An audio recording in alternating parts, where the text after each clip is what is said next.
말도 안 돼. 발트 3국 국경에 K9 600문을 실전 배치했다고? 러시아 국방부가 발칵 뒤집어졌습니다. 21세기에도 여전히 영토 확장 야욕을 버리지 못한 중세시대의 사고방식 수준에 머물러 있는 러시아와 중국. 그런데 그 러시아가 발트 3국 침공 계획을 전격 철회했습니다. 한국, 정말 감사합니다. 당신들이 우리의 생명을 구했습니다. 제2의 우크라이나가 될 뻔했던 발트 3국 에스토니아, 라트비아, 리투아니아 전 국민이 거리로 쏟아져 나와 눈물을 흘렸습니다. 소련의 소나기에서 벗어난 후에도 끊임없는 러시아의 위협 속에서 그들이 독립을 지켜낼 수 있었던 충격적인 비밀, 지금 바로 공개합니다. 리투아니아 빌뉴스의 새벽 3시 14분, 요란한 경보음이 사령부 전체를 뒤흔들었습니다. 코드 레드, 러시아 전투기 12대 동시 접근, 모든 부대 전투준비 태세. 저는 발트 3국 연합방위군 사령관 마르티나스 아우구스티나스입니다. 침대에서 벌떡 일어나면서도 한숨이 먼저 나왔습니다. 또 시작이군. 이런 일이 처음은 아니었습니다. 발트 3국에게 러시아의 위협은 일상이 되어버린 지 오래였죠. 리투아니아, 라트비아, 에스토니아, 우리 세 나라는 역사적으로 늘 강대국의 먹잇감이었습니다. 1940년 소련이 우리를 강제로 집어삼켰을 때의 기억은 아직도 생생합니다. 제 할아버지의 일기장에는 그날의 공포가 고스란히 적혀 있었죠. 붉은 군대가 거리를 가득 메웠다. 우리의 국기가 내려가고 낫과 망치가 올라갔다. 리투아니아는 사라졌다. 그 후 벌어진 일은 더욱 끔찍했습니다. 20만 명이 넘는 리투아니아인들이 시베리아로 끌려갔습니다. 라트비아는 인구의 3분의 1이 러시아인으로 대체되었고 에스토니아에서는 모국어 사용조차 금지되었죠. 문화 말살, 민족 정체성 파괴, 그것이 소련이 우리에게 한 일이었습니다. 1991년 우리는 기적적으로 독립을 되찾았습니다. 하지만 러시아의 그림자는 여전히 우리를 덮고 있었죠. 상황실로 뛰어들어가니 레이더 스크린에 붉은 점 12개가 불길하게 깜빡이고 있었습니다. 현재 거리 280km, 접근 속도 마하 1.8입니다. 젊은 장교의 목소리가 떨리고 있었습니다. 무리도 아닙니다. 발트 3국 공군이 보유한 전투기는 0대. 맞습니다. 단 한 대도 없습니다. 나토 사령부에 지원 요청했습니까? 예, 사령관님. 하지만 아직 확인 중이라는 답변뿐입니다. 이번 달만 벌써 6번째였습니다. 러시아는 마치 고양이가 쥐를 가지고 노는 것처럼 우리의 영공을 제 집 드나들듯 침범하고 있었죠. 사이버 공격, 가짜 뉴스, 러시아계 주민들을 이용한 내부 분열 시도까지. 그들의 압박은 끊임이 없었습니다. 전화기가 울렸습니다. 독일 나토군 사령관이었죠. 아우구스티나스 장군, 과민 반응하지 마시오. 러시아는 단순히 훈련 중일 뿐입니다. 과민 반응? 제 목소리가 높아졌습니다. 12대의 전투기가 우리 영공으로 돌진하는데 과민 반응이라고요? 당신의 베를린 상공에 러시아 전투기가 나타나도 그렇게 말할 수 있습니까? 진정하시오. 외교 채널을 통해 해결하겠습니다. 전화를 끊고 나니 더욱 무력감이 밀려왔습니다. 우리는 나토 회원국입니다. 하지만 서유럽 국가들에게 우리는 그저 동쪽 끝의 작은 나라들일 뿐이었죠. 인구 합쳐봐야 600만. 러시아의 1억 4천만과 비교하면 개미와 코끼리입니다. 레이더를 보니 러시아 전투기들이 더욱 가까이 접근하고 있었습니다. 그들은 국경선 바로 앞에서 급선회를 하며 우리를 조롱하듯 비행하고 있었죠. 또 도망가는군. 옆에 있던 라트비아 출신 부사령관의 씁쓸한 목소리가 들렸습니다. 언제까지 이렇게 살아야 할까요? 사령관님? 저는 대답할 수 없었습니다. 전투기도 없고 제대로 된 방공 시스템도 없는 우리가 할 수 있는 건 그저 나토의 도움을 기다리는 것뿐이었으니까요. 하지만 그 도움이 정말로 올까요? 창밖을 보니 동이 트고 있었습니다. 또 하루가 시작되는 것이죠. 러시아의 위협 속에서, 서유럽의 무관심 속에서 우리는 또 하루를 버텨야 했습니다. 그런데 일주일 후 브뤼셀에서 열린 나토 회의가 모든 것을 바꿔놓을 줄은 그때만 해도 꿈에도 몰랐습니다. 브뤼셀 나토 본부의 회의실, 유럽 각국의 별들이 모인 이곳에서 저는 또다시 벽에 부딪히고 있었습니다. 발트 3국 방위 예산 증액안에 대해 논의하겠습니다. 의장의 말이 떨어지자마자 프랑스 대표가 손을 들었습니다. 솔직히 말씀드리자면 발트 국가들의 요구가 과도하다고 봅니다. 매번 러시아 위협을 과장하시는 건 아닙니까? 과장? 제 주먹이 저절로 쥐어졌습니다. 과장이라고요? 지난달에만 러시아 전투기가 15번이나 우리 영공을 침범했습니다. 민간 항공기 운항까지 위협받고 있는 상황입니다. 독일 장군이 끼어들었습니다. 하지만 실제로 공격한 적은 없지 않습니까? 단순한 심리전일 뿐입니다. 너무 예민하게 반응하실 필요는 예민하다고요? 저는 더 이상 참을 수 없었습니다. 자리에서 벌떡 일어났죠. 당신들은 파리나 베를린에 러시아 탱크가 들어와야 정신을 차릴 겁니까? 우크라이나를 보십시오. 조지아를 보십시오. 그들도 처음엔 단순한 위협이라고 생각했습니다. 영국 대표가 서류를 넘기며 말했습니다. 이해는 합니다만 현재 나토 예산으로는 발트 3국에 추가 지원을 하기 어렵습니다. 각자 자체 방위력을 강화하시는 게 자체 방위력이요? 제 목소리에 비웃음이 섞였습니다. 리투아니아, 라트비아, 에스토니아 인구 다 합쳐도 600만입니다.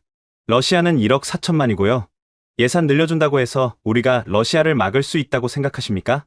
침묵이 흘렀습니다. 그들도 알고 있었죠. 우리가 얼마나 절망적인 상황인지를. 네덜란드 제독이 조심스럽게 입을 열었습니다. 그래도 나토 5조가 있지 않습니까? 한 국가가 공격받으면 모두가 5조요? 제가 냉소적으로 웃었습니다. 2008년 조지아 전쟁 때 서방은 뭘 했습니까? 2014년 크림반도 합병 때는요.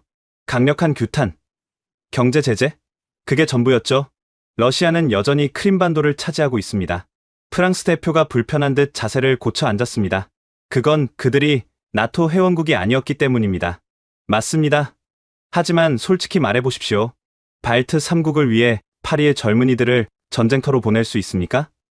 베를린은? 런던은? 아무도 대답하지 않았습니다. 그것이 답이었죠. 독일 장군이 화제를 돌리려 했습니다. 일단 외교적 해결을 모색해보는 게 어떻겠습니까?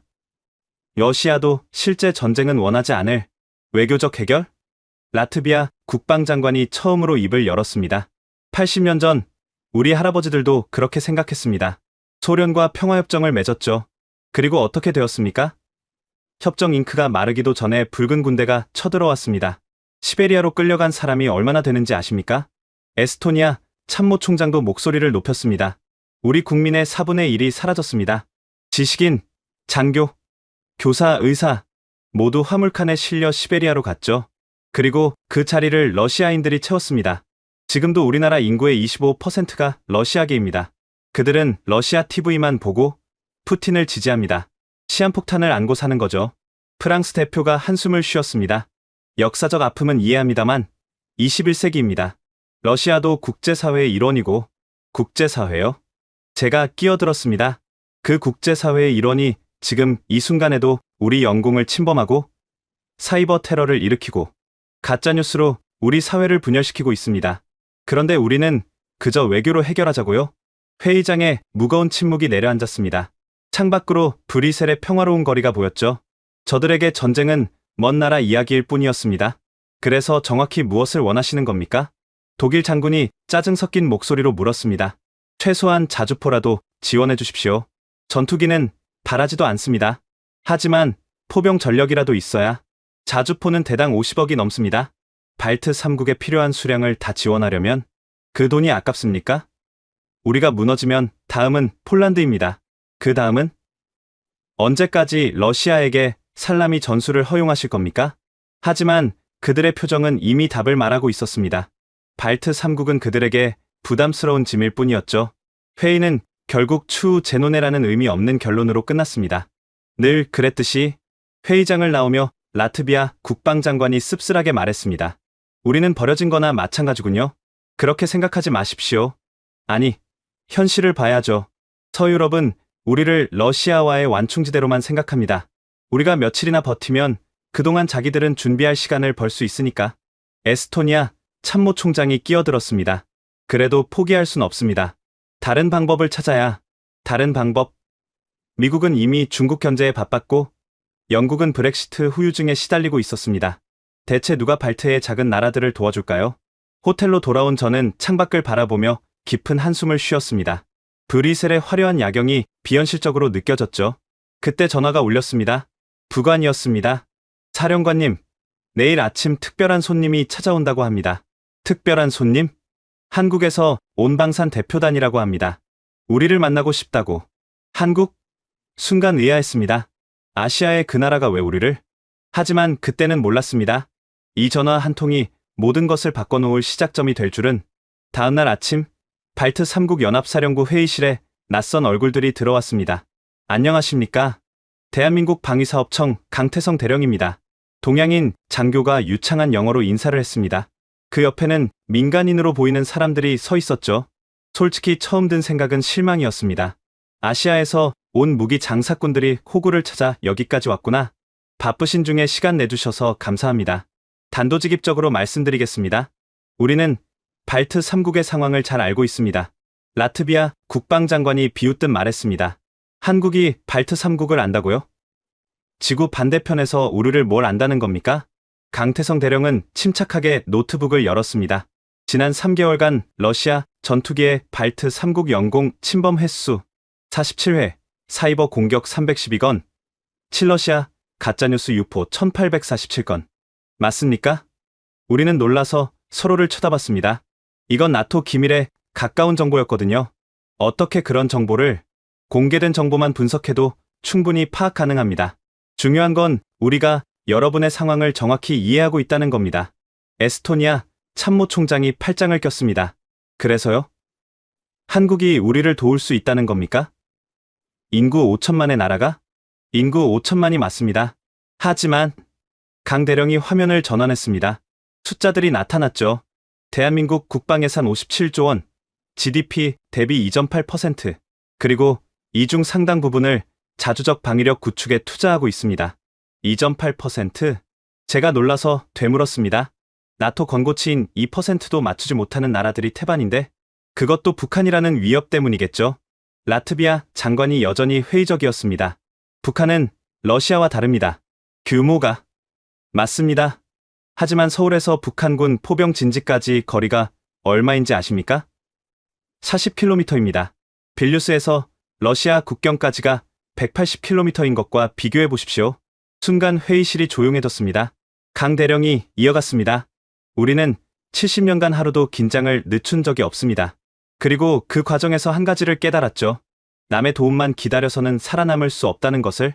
그래서 무기를 팔러 오신 겁니까? 제가 직설적으로 물었습니다.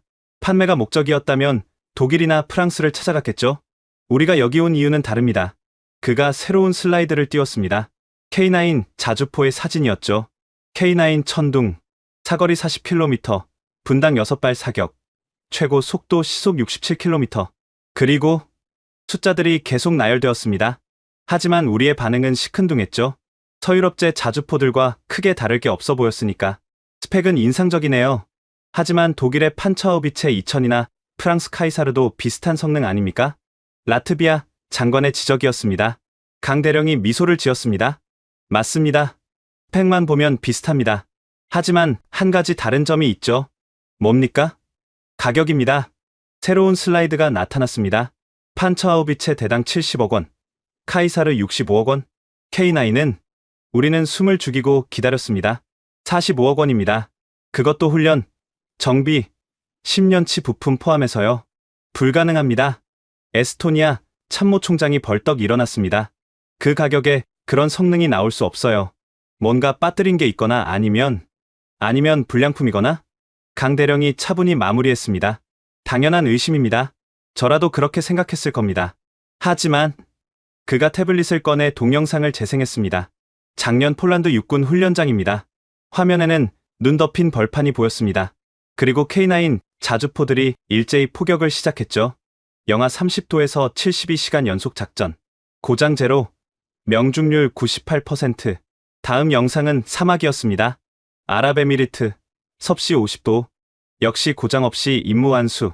인상적이지만 제가 말하려는데 강 대령이 손을 들었습니다. 아직 끝이 아닙니다. 진짜 차이점은 이겁니다. 새로운 슬라이드. 한국의 GDP 대비 국방예산 투자 그래프였습니다. 1970년대 한국의 1인당 GDP는 방글라데시보다 낮았습니다. 하지만 우리는 GDP의 6%를 국방에 투자했죠. 왜일까요? 아무도 대답하지 않았습니다. 생존이 걸려 있었으니까요. 여러분처럼. 순간 회의실 분위기가 달라졌습니다. 우리는 미국제 무기를 라이선스 생산하면서 시작했습니다. 기술을 배우고 개량하고 결국 독자 개발에 성공했죠. 왜 그렇게 필사적이었을까요? 강 대령의 목소리가 낮아졌습니다. 1950년 북한군이 서울을 점령했을 때 우리는 미국의 도움을 기다릴 수밖에 없었습니다. 수십만이 죽었죠. 그때 깨달았습니다. 다시는 무력하게 당하지 않겠다고 라트비아 장관이 조용히 물었습니다. 그래서 K9을 만든 겁니까? K9뿐이 아닙니다. K2 전차, K21 장갑차, 천국 미사일 모두 우리가 만듭니다. 왜냐하면 그가 우리를 하나하나 쳐다봤습니다. 남이 우리를 지켜주길 기다리다가는 나라를 잃는다는 걸 배웠으니까요. 침묵이 흘렀습니다. 서유럽 회의실에서 느꼈던 그 차가운 무관심이 떠올랐죠. 근데 왜 우리입니까? 제가 물었습니다. 한국 무기가 좋다는 건 알겠습니다. 하지만 왜 굳이 발트 3국에? 강대령 옆에 있던 민간인이 처음으로 입을 열었습니다. 저는 한화 디펜스 박상준 이사입니다. 솔직히 말씀드리죠. 비즈니스 관점에서 발트 3국은 큰 시장이 아닙니다. 그럼 왜? 하지만 상징적 의미는 다릅니다. 나토의 최전선, 러시아와 직접 대치하는 유럽의 관문. 여기서 K9이 성공한다면 그제야 이해가 됐습니다. 그들에게 우리는 유럽 시장 진출의 교두보였던 거죠. 결국 장사 아닙니까? 에스토니아 참모총장이 냉소적으로 말했습니다. 맞습니다. 비즈니스입니다. 박 이사가 인정했습니다. 하지만 윈윈 아닐까요? 여러분은 합리적 가격에 최고 성능의 무기를 얻고 우리는 유럽 시장 진출 기회를 얻고 문제는 돈입니다. 아까도 봤지만 나토는 우리에게 예산을 주지 않습니다. 알고 있습니다. 강 대령이 끼어들었습니다. 그래서 제안이 있습니다. 장기 할부, 기술 이전, 현지 생산 일부 포함. 그리고 그가 잠시 멈췄습니다. 공동훈련과 작전 노하우 공유. 우리가 70년간 북한과 대치하며 쌓은 모든 것을 나누겠습니다. 왜 그렇게까지? 우리도 알거든요. 강대국 사이에 낀 작은 나라의 서름을, 혼자서는 살아남을 수 없다는 절박함을. 회의실에 다시 침묵이 내려앉았습니다. 하지만 이번엔 달랐죠. 차가운 거절의 침묵이 아니라 가능성을 저울질하는 침묵이었습니다. 일단 실물을 봐야겠습니다. 제가 말했습니다. 종이 위의 숫자는 믿을 수 없으니까요. 당연합니다. 다음 주 한국으로 오십시오. 직접 보고 판단하시면 됩니다. 다음 주는 너무? 러시아 전투기가 또 언제 올지 모르는데 시간이 많습니까? 강 대령의 말에 할 말이 없었습니다. 회의가 끝나고 그들이 떠난 뒤 우리 셋은 남아서 긴 논의를 했습니다. 어떻게 생각하십니까? 솔직히 너무 좋아서 오히려 의심스럽습니다. 라트비아 장관의 말이었죠.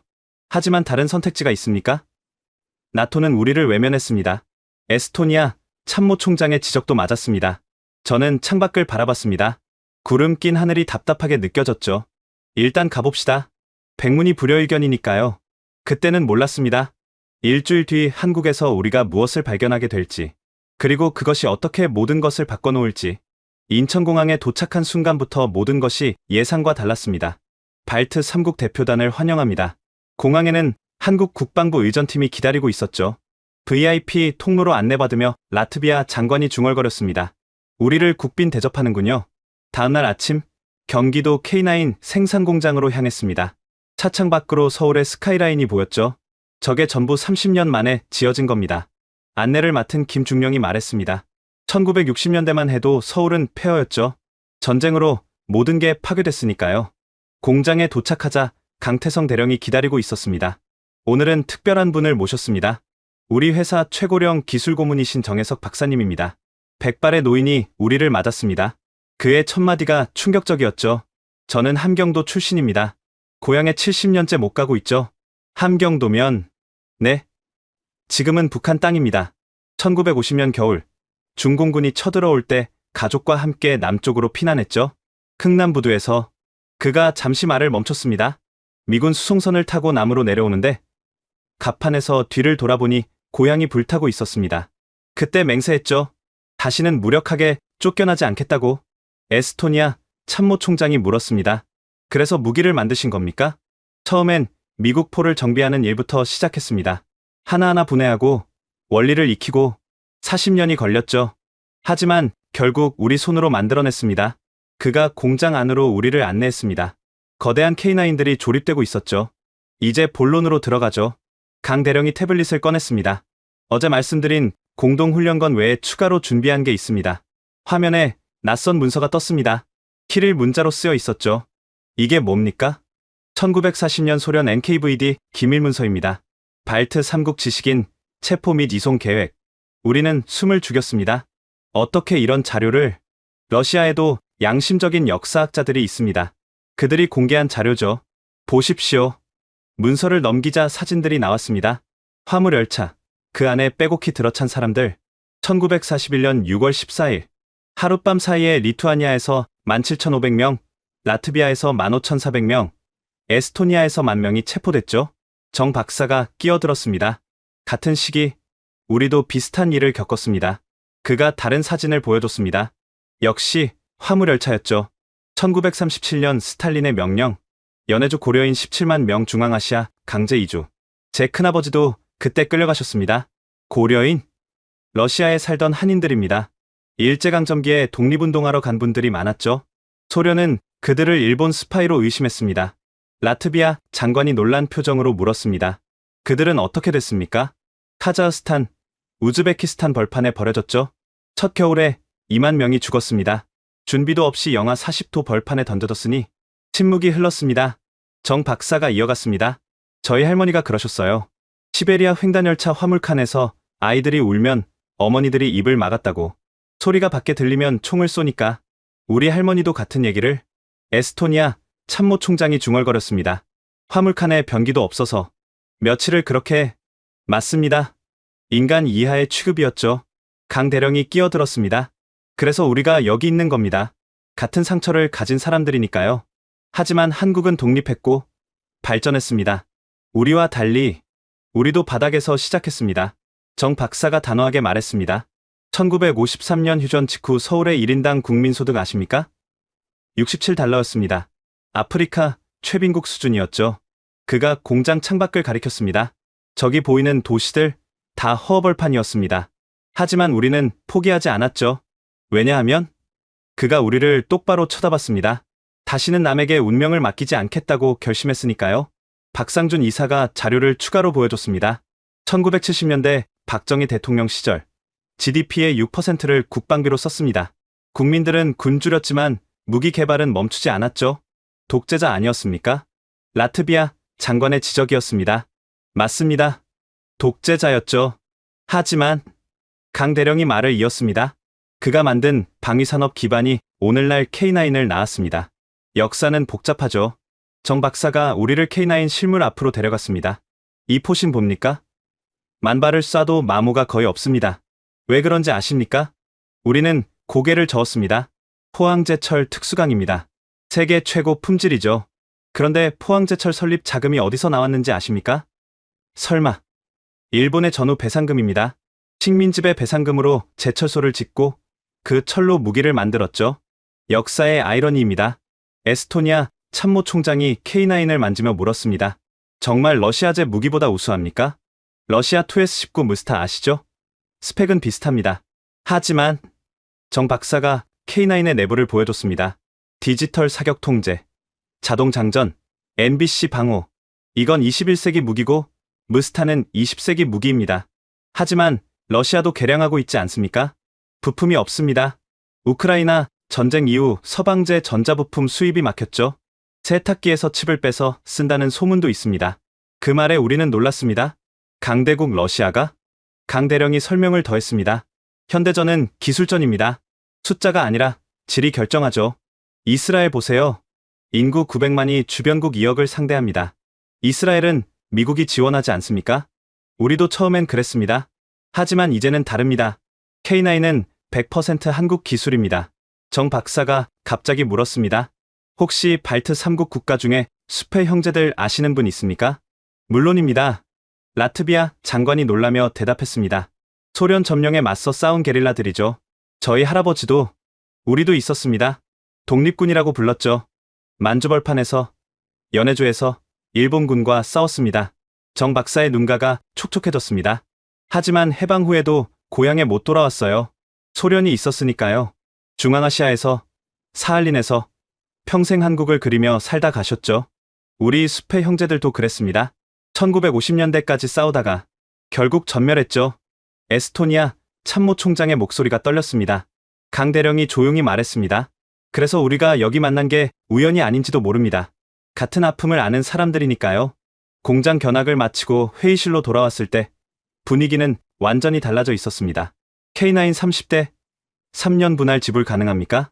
제가 단도직입적으로 물었습니다. 50대까지 가능합니다. 그리고 박 이사가 서류를 꺼냈습니다.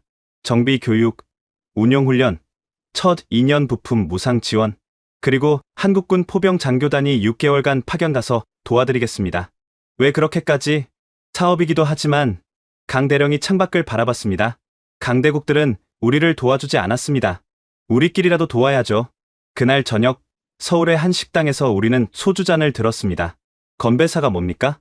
정 박사가 물었습니다. 리투아니아는 이스베이카타, 건강을 위하여입니다. 한국은 이하여입니다. 무엇을 위하여든 우리는 잔을 부딪혔습니다. 자유를 위하여, 독립을 위하여, 다시는 무릎 꿇지 않기 위하여. 소주가 목을 타고 내려가는데 뜨겁게 느껴졌습니다. 희망이라는 것이 이런 맛일까요? 일주일 뒤 발트 3국으로 돌아갈 때 우리는 계약서를 품에 안고 있었습니다. 하지만 그보다 중요한 것은 확신이었죠. 우리는 혼자가 아니라는 확신. 2023년 12월 라트비아 아다지 훈련장에 혹독한 추위가 온 벌판을 얼려버렸습니다. 정말 이 날씨에 작동할까요? 라트비아 포병대장이 걱정스럽게 물었습니다. 영하 25도. 모든 것이 얼어붙는 날씨였죠. 러시아 제2S1도 이런 날씨엔 시동 걸기가 어렵습니다. 예열에만 30분이, K9은 다릅니다.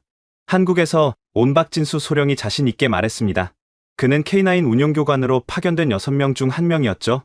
한국의 최전방 철원, 영하 30도에서도 문제 없었습니다. 지금 보여드리죠. 발트 3국 포병 장교 50여 명이 지켜보는 가운데 박 소령이 K9에 올라탔습니다. 시동, 굉음과 함께 K9이 깨어났습니다. 예열 시간 제로, 디젤 엔진이 거침없이 울부짖었죠. 불가능해. 러시아제 장비에 익숙했던 에스토니아 포병 중령이 중얼거렸습니다. 어떻게 바로 시동이? 비밀은 배터리와 엔진 예열 시스템입니다. 박 소령이 설명했습니다. 극한지 작전을 위해 특별 설계했죠. 러시아는 춥지 않습니까? 다들 웃었지만 그 웃음 속엔 놀라움이 가득했습니다. 이제 주행 시험입니다. K9이 눈 덮인 벌판을 질주하기 시작했습니다. 52톤의 거구가 시속 60km로 달리는 모습은 장관이었죠. 저 무게로 저 속도가 무한궤도 접지압 분산 기술입니다. 늪지대도 통과 가능하죠. 다음은 사격 시험이었습니다. 표적거리 15km, 방위각 47도. 박소령이 사격 제원을 입력하자 K9의 포탑이 움직였습니다. 완전 자동이었죠. 수동 조준이 아닙니까? 리투아니아 포병 소령이 놀랐습니다. 디지털 사격 통제 장치입니다. GPS 좌표만 입력하면 자동 계산하죠. 오차 범위 10m 이내, 첫 발 발사. 쾅! 155mm 포탄이 하늘을 갈랐습니다. 15초 후 무전이 왔죠. 명중, 표적 중심부 5m 이내. 하지만 이건 시작에 불과했습니다.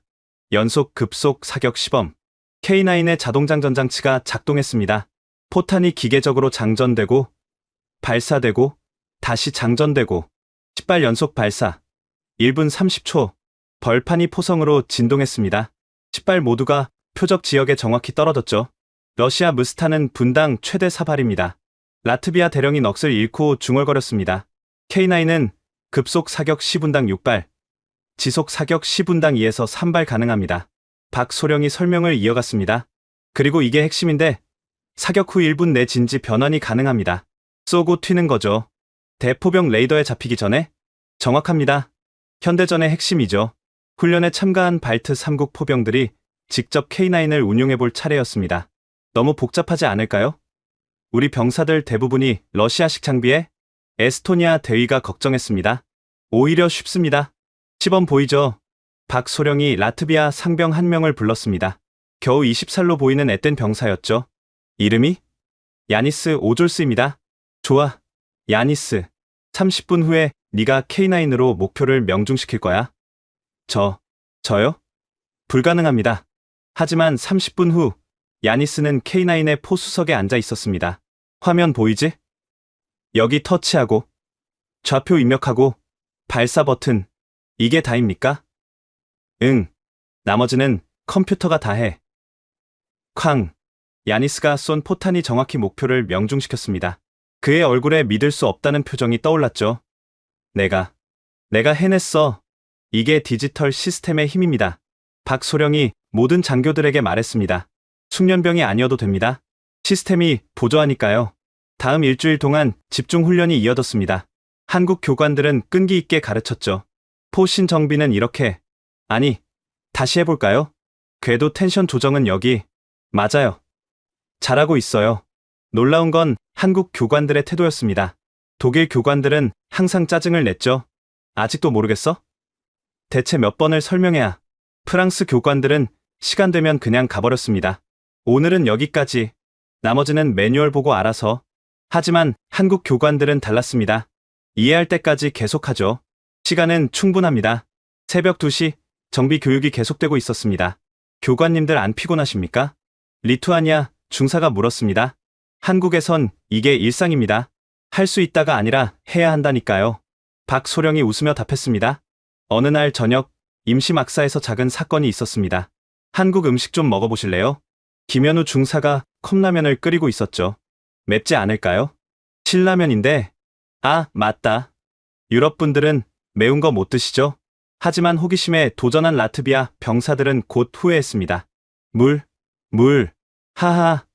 이게 한국의 맛입니다. 웃음소리가 추운 막사를 따뜻하게 만들었죠. 하지만 훈련은 계속 엄격했습니다. 야간 사격 훈련 시작. 영하 20도의 칠흑 같은 어둠 속에서 K9의 열영상 장비가 빛났습니다. 표적 포차. 거리 22km. 풍속 서북서 초속 12m. 사격. 어둠을 가르는 섬광. 그리고 정확한 명중. 이런 정확도가 야간에도. 에스토니아 포병 소령이 감탄했습니다. K9의 야간 전투 능력은 주간과 동일합니다. 열영상 장비 덕분이죠. 3주차에는 실전을 가정한 종합훈련이 있었습니다. 시나리오 적 기계화 부대 접근 중. 긴급 화력 지원 요청. 발트 3국 합동 포병대대가 일사불란하게 움직였습니다. 1번 포대 좌표 입력 완료. 2번 포대 발사 준비 완료. 전 포대. 일제 사격. 30문의 K9이 동시에 불을 뿜었습니다. 하늘이 불타는 것 같았죠. 탄착 확인. 적 부대 80% 무력화. 진지 이동. 신속. K9들이 일제히 움직였습니다.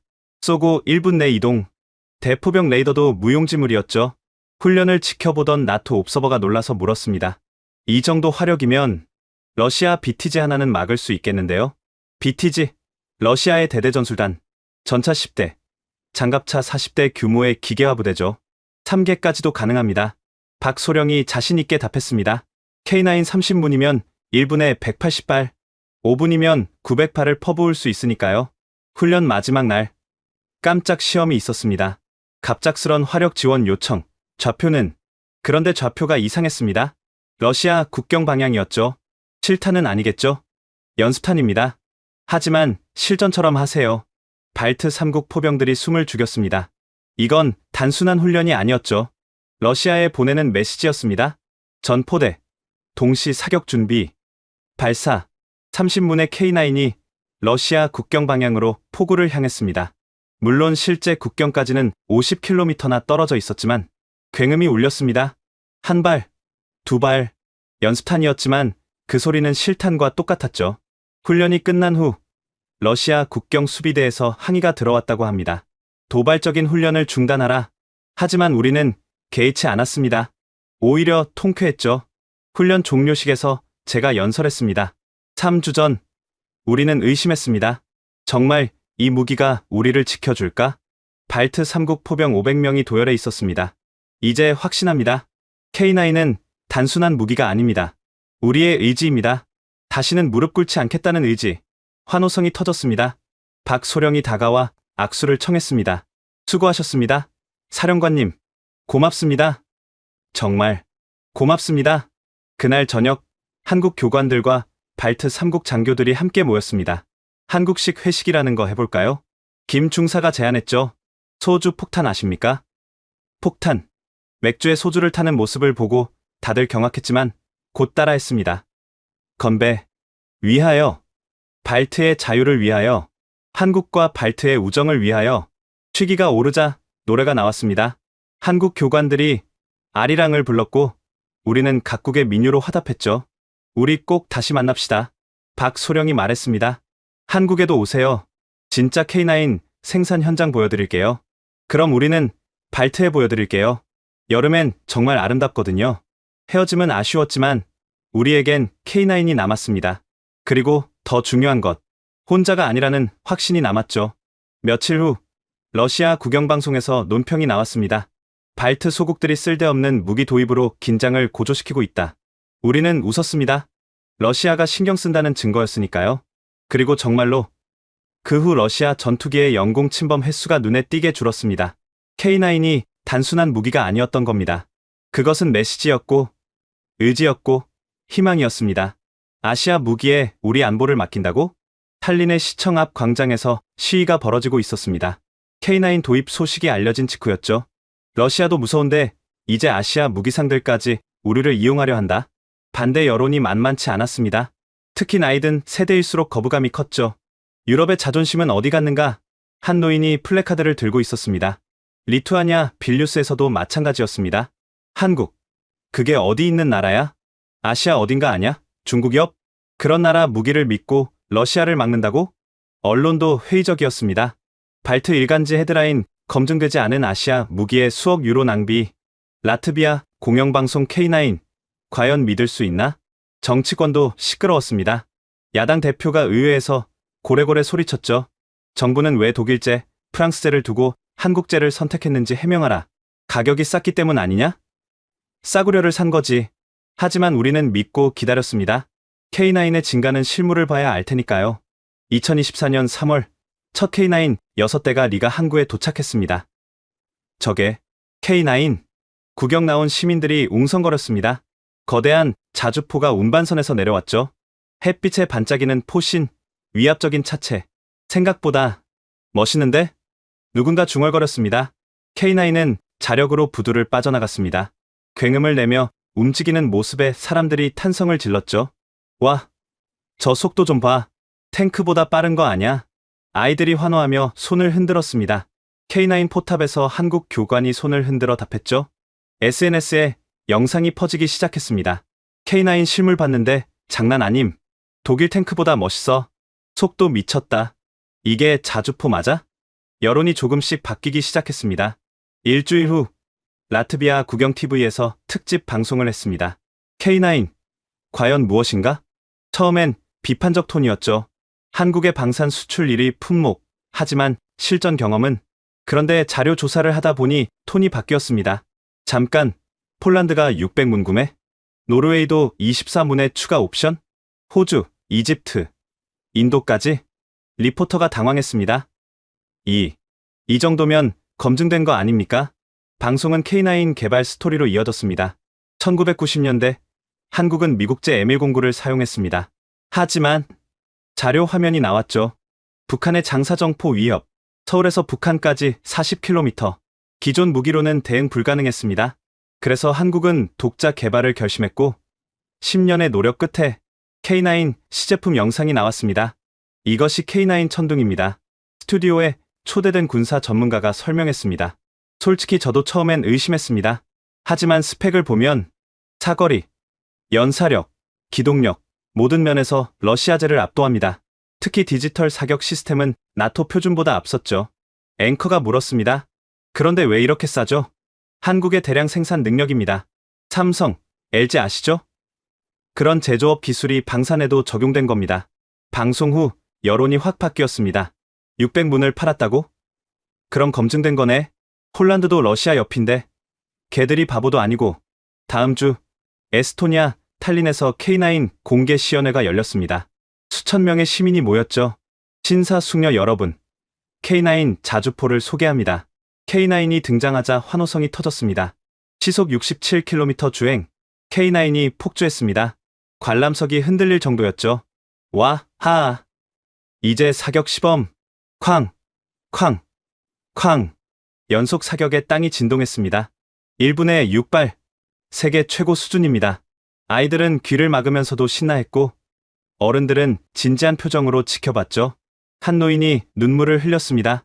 드디어 우리도 제대로 된 무기를. 그는 1940년 소련 침공 때 가족을 잃은 사람이었습니다. SNS는 난리가 났습니다. K9 직접 봤는데 소름 돋음. 러시아 애들 이제 함부로 못 덤빌 듯. 한국 형님들 고마워요. 언론의 논조도 180도 바뀌었습니다. K9, 발트의 수호신이 되다. 한국의 기술력, 유럽을 놀라게 하다. 작은 나라들의 연대, 새로운 안보 패러다임. 정치권도 조용해졌죠. 야당 대표가 슬그머니 말을 바꿨습니다. 뭐? 잘 선택한 것 같네요.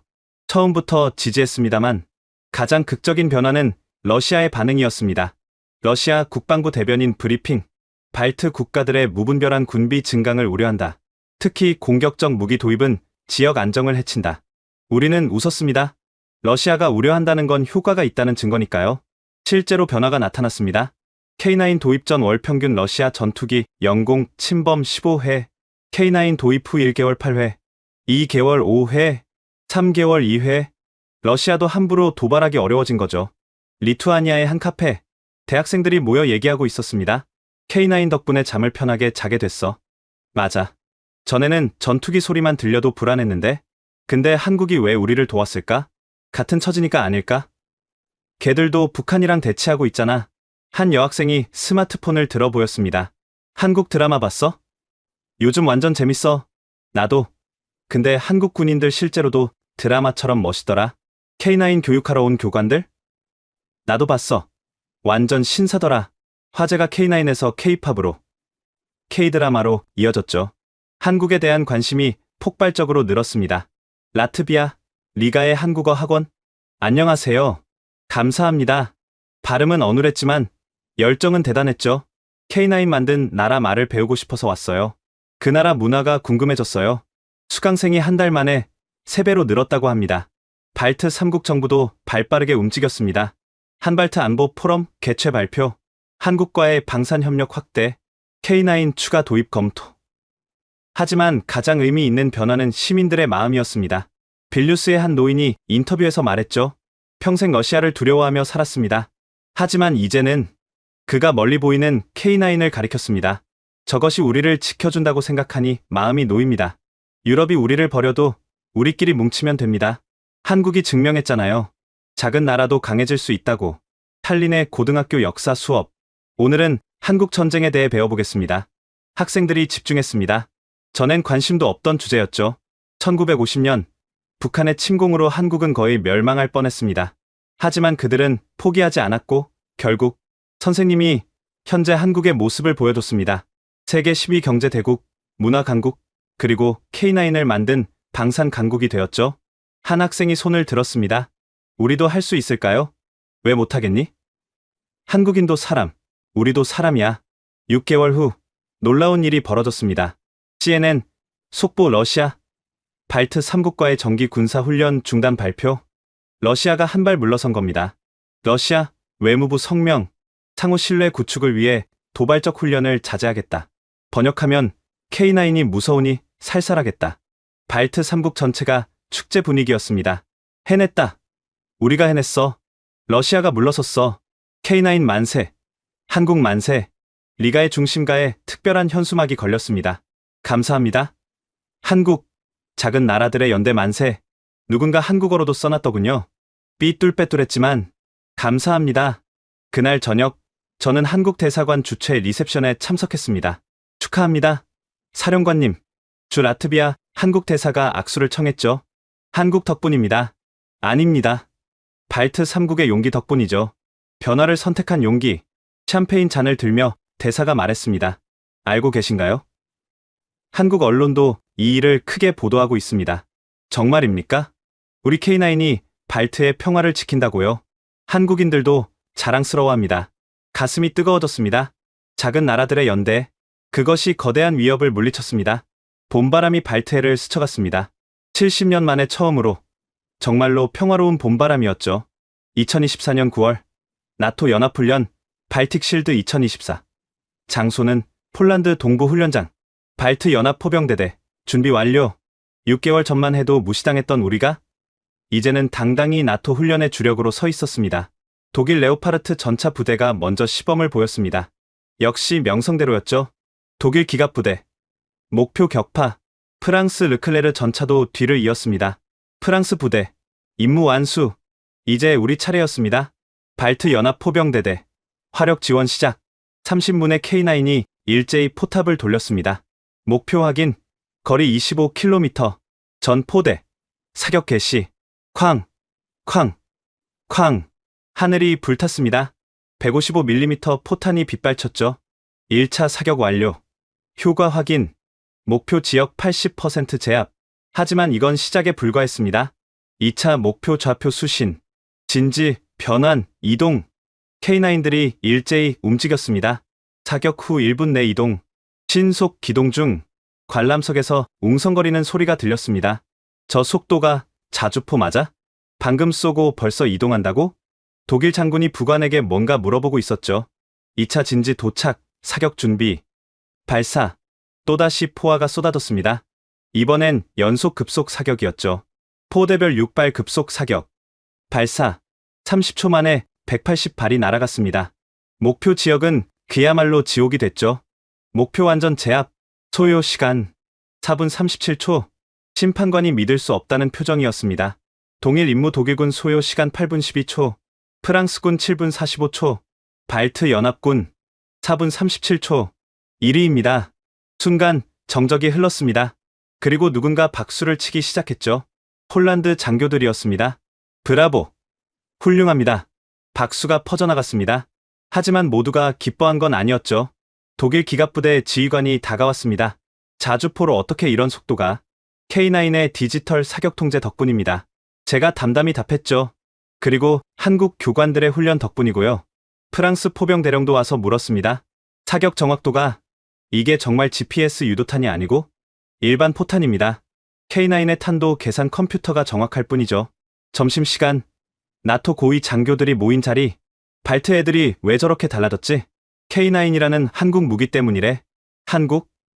아시아의 그 한국? 그래. 근데 성능이 장난이 아니야. 독일 중장이 불편한 듯 말했습니다. 운이 좋았을 뿐이야. 실전은 다르지. 하지만 오후 종합 전술 훈련에서 그 말은 완전히 뒤집혔습니다. 시나리오 적 기갑부대 대규모 공격 아군 방어전. 독일 기갑부대 전방 방어. 프랑스 부대 측면 엄호. 발트 포병대대 화력 지원. 전투가 시작됐습니다. 적 전차 60대 접근 중 독일 레오파르트가 맞섰지만 수적 열세였죠. 독일 부대 후퇴 중. 바로 그때였습니다. 발트 포병 차단 사격 개시. K9의 포화가 적 전차와 아군 사이를 가로막았습니다. 정확한 차단선 형성. 적 전차 전진 저지. 하지만 적도 만만치 않았습니다. 적 포병 반격. 대포병 레이더 가동. 순간 K9들이 흩어졌습니다. 진지 변환. 신속 이동. 적 포탄이 떨어졌지만 이미 K9은 그곳에 없었죠. 빗나갔다. 발트 포병 건재. 그리고 다시 반격. 새 진지에서 사격 재개. 이번엔 적 포병 진지를 노렸습니다. 적 포병 진지 타격. 명중. 적 화력 50% 감소. 전세가 역전됐습니다. 독일 전차들이 반격에 나섰고 프랑스 부대가 측면을 쳤죠. 적 패주. 아군 승리. 심판부 평가가 나왔습니다. 최우수 부대 발트 연합 포병대대. 결정적 기어 정확한 차단 사격과 대포병전 수행. 믿을 수 없는 결과였습니다. 서유럽 강대국들을 제치고 1위. 독일 중장의 얼굴이 불그락불그락했죠. 이건 말이 안 돼.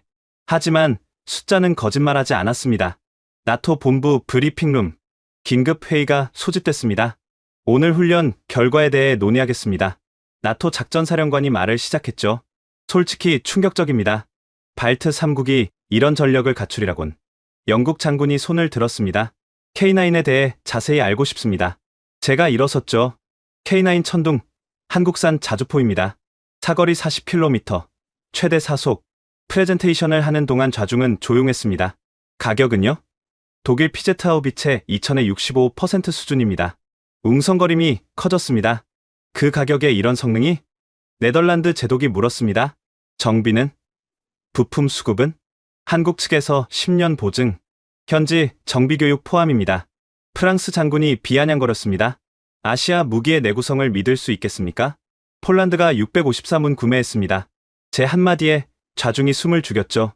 654문이요? 네. 그리고 추가 구매 협상 중이죠. 이번엔 독일 중장이 공격했습니다. 하지만 전통이 없지 않습니까? 크룹, 라인메탈 같은.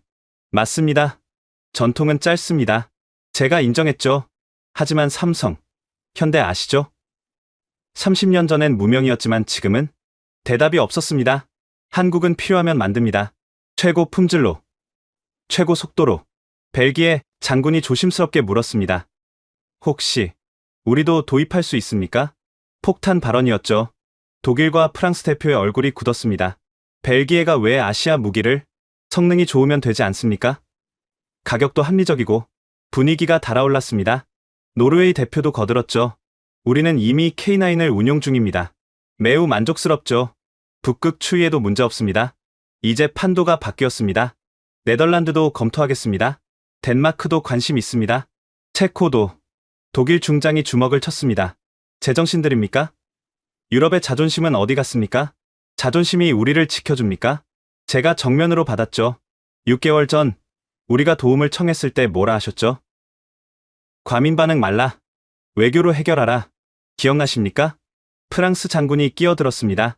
그건 그때 상황이 그때나 지금이나 러시아 위협은 같습니다. 제가 잘났죠.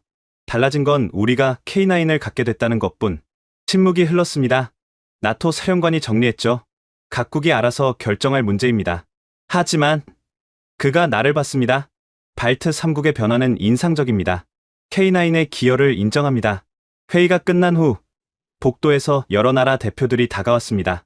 한국 측 연락처를 K9 실물을 보고 싶은데 가격 협상은 어떻게? 저는 명함을 나눠주며 웃었습니다. 그날 저녁 언론이 난리였습니다. 나토 훈련, 발트 3국 충격의 1위, K9의 위력, 유럽을 놀라게 하다, 독일 프랑스 방산 업계 비상, CNN, 한국 무기가 유럽 방산 판도를 바꾸고 있다, BBC 작은 나라들의 반란, K9이 그 중심에. 다음날 독일 라인메탈 주가가 5% 하락했습니다. 프랑스 넥스터도 3% 하락. 반면 한국 하나디펜스는 상한가. 일주일 후 브뤼셀 EU 본부 비공식 국방장관 회의가 열렸습니다. 독일 국방장관이 먼저 말했죠. K9 도입국이 늘어나면 유럽 방산 생태계가 그럼 더 좋은 무기를 만들면 되지 않습니까? 폴란드 장관이 받았습니다. 우리는 654문 샀고 매우 만족합니다. 가격, 성능, 서비스, 3박자가 완벽하죠. 프랑스 장관이 끼어들었습니다. 하지만 유럽의 기술 독립성이 기술 독립성? 이번엔 제가 나섰습니다. 러시아 탱크가 쳐들어올 때 그게 중요합니까?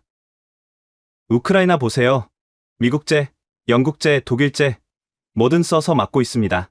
체코 대표가 거들었죠. 실용주의가 필요합니다. 이념이 아니라. 결국 회의는 결론 없이 끝났지만 흐름은 분명했습니다. 유럽의 작은 나라들이 움직이기 시작한 것이죠. 2주 후 놀라운 소식이 왔습니다. 루마냐 K9 54문 구매 결정, 슬로바키아도 24문 구매 의향, 도미노가 시작됐습니다. 그리고 결정타 스위스 K9 도입 검토 공식 발표, 중립국 스위스까지 움직인 겁니다. 독일 언론 유럽 방산의 치욕의 날, 프랑스 언론 아시아 무기에 무릎 꿇은 유럽. 하지만 작은 나라들의 언론은 달랐죠. 드디어 합리적 선택, 강대국 횡포에서 벗어나자. 한국이 보여준 새로운 길. 한 달 후 저는 한국을 다시 방문했습니다. 한화 공장에서 열린 고객 초청 행사였죠. 유럽 10개국 대표가 모였습니다. 여러분을 환영합니다. 박상준 이사가 인사했죠. 우리는 단순한 무기상이 아닙니다. 작은 나라들의 생존을 돕는 파트너입니다. 강태성 대령도 있었습니다. 1년 전 발트 3국을 처음 찾았을 때가 생각납니다. 그가 나를 봤죠. 그때 사령관님이 물으셨죠. 왜 우리냐고? 이제 답을 아시겠습니까? 저는 고개를 끄덕였습니다. 같은 길을 걸어온 사람들이니까요. 강대국 사이에서 살아남은 사람들이니까요. 그날 저녁 서울의 야경을 보며 생각했습니다. 6개월 전 브뤼셀에서 느꼈던 그 차가운 무시. 하지만 이제 모든 게 바뀌었죠. 우리는 증명했습니다. 작은 나라도 강해질 수 있다고. 올바른 선택과 올바른 친구만 있다면. 2025년 2월 16일 리투아니아 독립기념일 빌뉴스 대성당 광장은 이른 아침부터 사람들로 가득했습니다. 올해는 뭔가 다를 거래. K9이 퍼레이드에 참가한대. 시민들의 기대가 하늘을 찌를 듯했죠. 오전 9시 리투아니아 대통령이 연단에 올랐습니다. 107년 전 오늘 우리는 독립을 선언했습니다. 그리고 오늘 우리는 그 독립을 지킬 힘을 보여드리겠습니다. 환호성이 터졌습니다. 퍼레이드가 시작됐죠. 먼저 전통 의장대가 지나갔습니다. 다음은 특수부대, 그리고 쿵쿵쿵 땅이 진동하기 시작했습니다. 오고 있다. 저 멀리서 K9의 위용이 보였죠. 30대의 K9이 종대로 전진했습니다. 포탑에는 리투아니아 국기가 펄럭였죠. 우와! 함성이 폭발했습니다. K9이 광장에 들어서자 모두가 일어섰습니다. 노인들은 눈물을 흘렸고 아이들은 환호했죠. 저게 우리 거야? 그래, 우리 군대 거야. K9 선두 차량 포탑에 한 사람이 서 있었습니다. 한국 태극기와 리투아니아 국기를 함께 든 박진수 소령이었죠. 한국 만세, 리투아니아 만세. 군중 속에서 한 소녀가 튀어나왔습니다. 10살쯤 되어 보이는 아이였죠. 경호원들이 막으려 했지만 대통령이 손짓으로 허락했습니다. 소녀는 K9 앞으로 달려가 꽃다발을 들어 올렸습니다. 박소령이 포탑에서 내려왔죠. 아주 감사합니다라고 서툰 리투아니아어로 말했습니다. 소녀가 한국어로 대답했습니다. 감사합니다. 박소령이 놀라서 물었죠. 한국어 할 줄 아니? 학원에서 배워요. K9 만든 나라 말이요. 박소령은 소녀를 안아 올려 K9에 태웠습니다. 와! 관중석이 들썩였죠. 언론 카메라가 일제히 플래시를 터뜨렸습니다. 이 사진은 다음날 전 세계 일면을 장식했죠. 희망을 실은 K9. 퍼레이드가 계속됐습니다. 그런데 이상한 일이 벌어졌죠. 하늘을 보세요. 누군가 외쳤습니다. 맑은 하늘. 러시아 전투기가 없었습니다. 매년 독립기념일이면 어김없이 나타나던 러시아기가 처음이야. 한 노인이 중얼거렸습니다. 50년 만에 처음으로 깨끗한 하늘이야. 대통령이 즉석 연설을 했습니다. 보십시오. 러시아기가 없습니다. 왜일까요? 우리가 강해졌기 때문입니다. K9이 우리를 지키고 있기 때문입니다. 우레와 같은 박수가 쏟아졌습니다. 오후 2시, 라트비아 리가. 라트비아도 특별 퍼레이드를 준비했죠. 11월 18일이 공식 독립기념일이지만 리투아니아와 연대를 표시하기 위해서였습니다. 리가 구시가지를 K9 10대가 행진했습니다. 라트비아 만세, 발트 연대 만세. 시민들이 꽃을 뿌렸습니다. K9 위에 한국 교관들은 손을 흔들어 답했죠. 오후 4시, 에스토니아 탈린. 마찬가지로 에스토니아도 동참했습니다. 세 나라가 같은 날, 같은 마음으로 탈린 자유광장에 K9 10대가 도열했습니다. 에스토니아 총리가 연설했죠. 오늘은 역사적인 날입니다. 발트 3국이 진정한 방위력을 갖춘 날. 그리고 그가 잠시 멈췄습니다.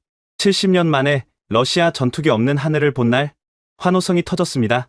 정말로 발트 3국 상공에 러시아기는 한 대도 없었죠. 저녁 6시 빌뉴스 대통령궁. 발트 3국 정상이 모였습니다. 그리고 특별 손님들, 한국 교관단이었죠. 오늘은 기적의 날입니다. 리투아니아 대통령이 말했습니다. 1940년 이후 처음으로 우리 하늘이 완전히 우리 것이 됐습니다. 라트비아 총리가 덧붙였죠. K9 덕분입니다. 아니, 한국 덕분입니다. 에스토니아 대통령도 거들었습니다. 작은 나라들의 연대가 이런 기적을 만들었습니다. 박진수 소령이 일어섰습니다. 저희도 감동받았습니다. 특히 그 소녀, 한국어로 인사했을 때 그의 목소리가 떨렸죠. 70년 전 한국에도 그런 소녀들이 있었습니다. 전쟁 중에도 희망을 잃지 않았던 그들이 있었기에 오늘의 한국이 있습니다. 그리고 이제 발트 3국도 그 길을 가고 있습니다. 리투아니아 대통령이 말했습니다. 한 가지 제안이 있습니다. 한발트 우정의 날을 만들면 어떨까요? 매년 오늘 2월 16일을 모두가 동의했습니다. 그날 밤 빌뉴스 구시가지 시민들의 자발적인 축제가 벌어졌죠. 자유 만세, 독립 만세, K9 만세. 누군가 한국 노래를 틀었습니다. 아리랑이었죠. 아리랑 아리랑 아라리요. 한국 교관들이 깜짝 놀랐습니다. 어떻게 이 노래를 유튜브에서 배웠어요? 젊은이들이 웃으며 답했죠. K9 만든 나라 노래잖아요. 어설픈 한국어로 따라 부르는 사람들. 한국 교관들은 눈시울이 붉어졌습니다. 정말 감사합니다. 박소령이 마이크를 잡았죠. 여러분도 이제 압니다. 작은 나라도 강할 수 있다는 걸. 포기하지 마세요. 한국이 증명했듯이. 환호성이 터졌습니다. 다음날 아침 전 세계 언론이 이 소식을 대서특필했습니다. CNN, 발트의 기적, 70년 만에 평화로운 하늘. BBC, K9이 바꾼 동유럽 안보 지형. 르몽드 작은 나라들의 승리. 가장 인상적인 건 러시아 언론이었죠. 아르티러시아 투데이. 발트 3국과의 관계 개선 모색 필요. 러시아도 인정한 겁니다. 함부로 할 수 없다는 걸. 일주일 후 놀라운 소식이 왔습니다. 러시아 발트 3국과 상호 불가침 협정 제안 70년 만에 처음이었죠. 물론 우리는 신중했습니다. 협정도 좋지만 K9은 계속 늘릴 겁니다. 억지력이 평화를 만드니까요. 3월 한국 정부 대표단이 발트 3국을 방문했습니다. 한발트 포괄적 동반자 관계 협정 서명식이었죠. 방산 협력을 넘어 경제, 문화, 교육 전반의 협력이었습니다. 한국 외교부 장관이 연설했습니다. 거리는 멀어도 마음은 가깝습니다. 같은 아픔을 겪었고 같은 꿈을 꿉니다. 이제 함께 그 꿈을 이뤄갑시다. 협정문에는 특별한 조항이 있었죠. K9 현지 생산시설 구축, 한국 기술자 100명 파견, 발트 청년 500명 한국 연수, 진정한 동반자 관계였습니다. 4월 빌뉴스 근교 K9 정비센터 기공식이 열렸죠. 이제 우리도 K9을 직접 정비합니다. 일자리도 500개나 생깁니다. 삽을 뜨는 순간 또 다른 역사가 시작됐습니다. 6월 서울 발트 3국 청년 50명이 한국에 도착했습니다. 첫 번째 연수단이었죠.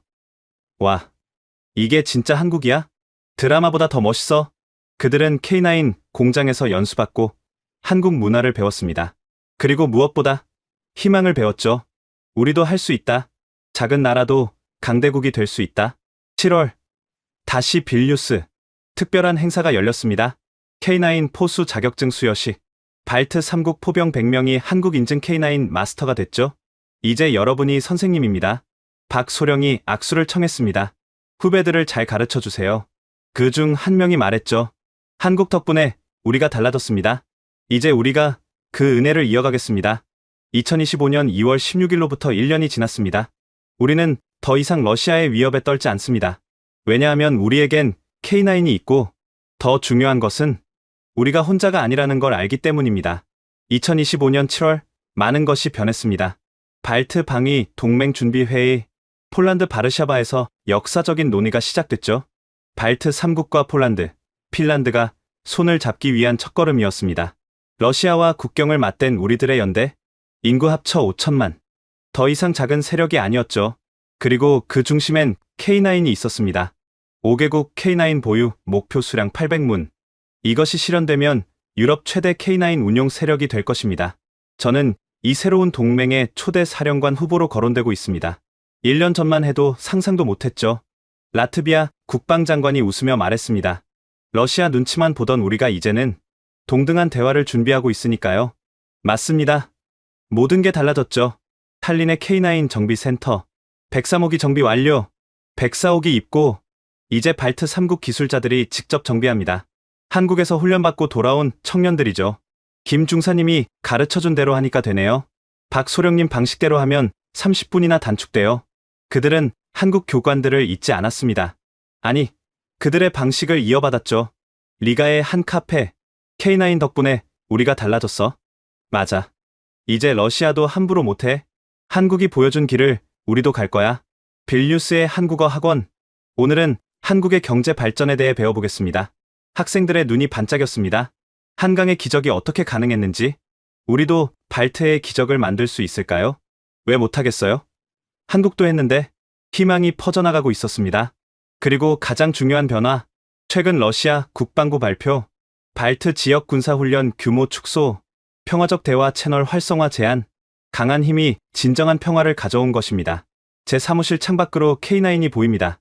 우리의 수호자, 우리의 자존심, 그리고 한국과 우리를 이어준 다리. 1년 전 그날을 생각하면 아직도 가슴이 뜨거워집니다. 브뤼셀의 차가운 회의실에서 느꼈던 절망, 그리고 예상치 못한 곳에서 찾은 희망. 이제 우리는 압니다. 작은 나라도 함께하면 강해질 수 있다는 것을, 올바른 친구와 함께라면 불가능은 없다는 것을. 발트의 새로운 태양이 떠오르고 있습니다. 그리고 그 빛은 점점 더 밝아질 것입니다. K9과 함께, 한국과 함께, 우리의 미래는 우리가 만들어갑니다. 지금까지 발트 3국 연합방위군 사령관 마르티나스 아우구스티나스의 사연 어떠셨나요? 작은 나라들이 손을 잡을 때 어떤 기적이 일어나는지 우리는 또 한 번 목격했습니다.